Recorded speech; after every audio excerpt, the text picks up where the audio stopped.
Eric Davis, the former Indianapolis Indian, former Big League All-Star and World Series champion, is our guest. Eric, it's great to see you here in Indianapolis. Man, it's always a pleasure to come back to see you. How you been? Doing great, thank you. We hope you're doing well, too. Tell us about your responsibilities these days with the Reds. Well, I'm the special assistant to Walt Jocketty, and I get a chance to get out and get around and see our minor leagues. I get a chance to do some stuff with the kids, some individual work with the kids. I do a lot of teaching. I get a chance to go to Dominican. I'm in Cincinnati, so I got a whole lot of things that I get to do. Tell us about your work specifically with Billy Hamilton. Billy makes anybody's job easy.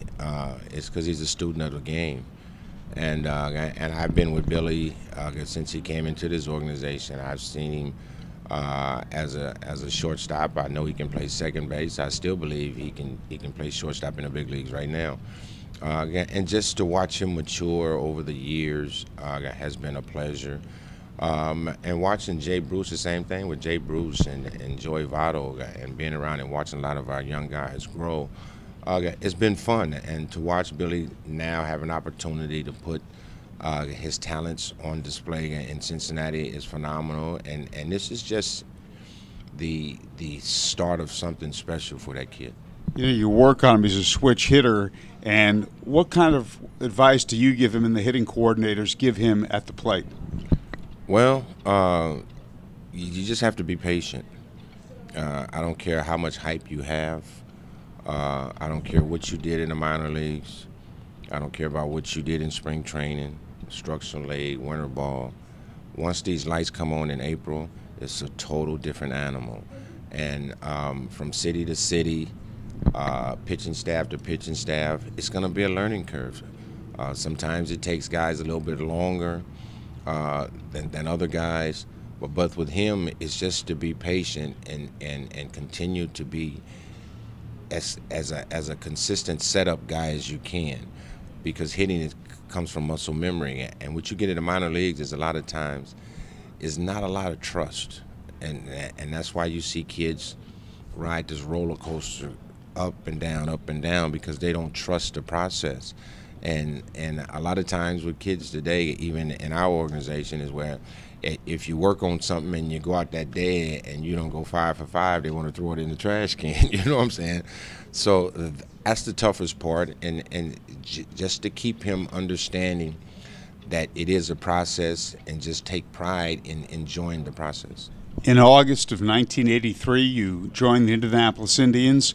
You had a terrific month. What are your thoughts when you look back to that period? It was right before you went to the big leagues, obviously.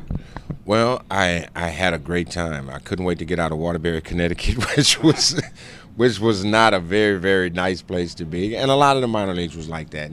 And once I came here and saw the ballpark, it was almost a little bit intimidating. Because you can remember how big center field was, and they had that big teepee about 440 feet out there. So I was like, I got to cover all this ground out here.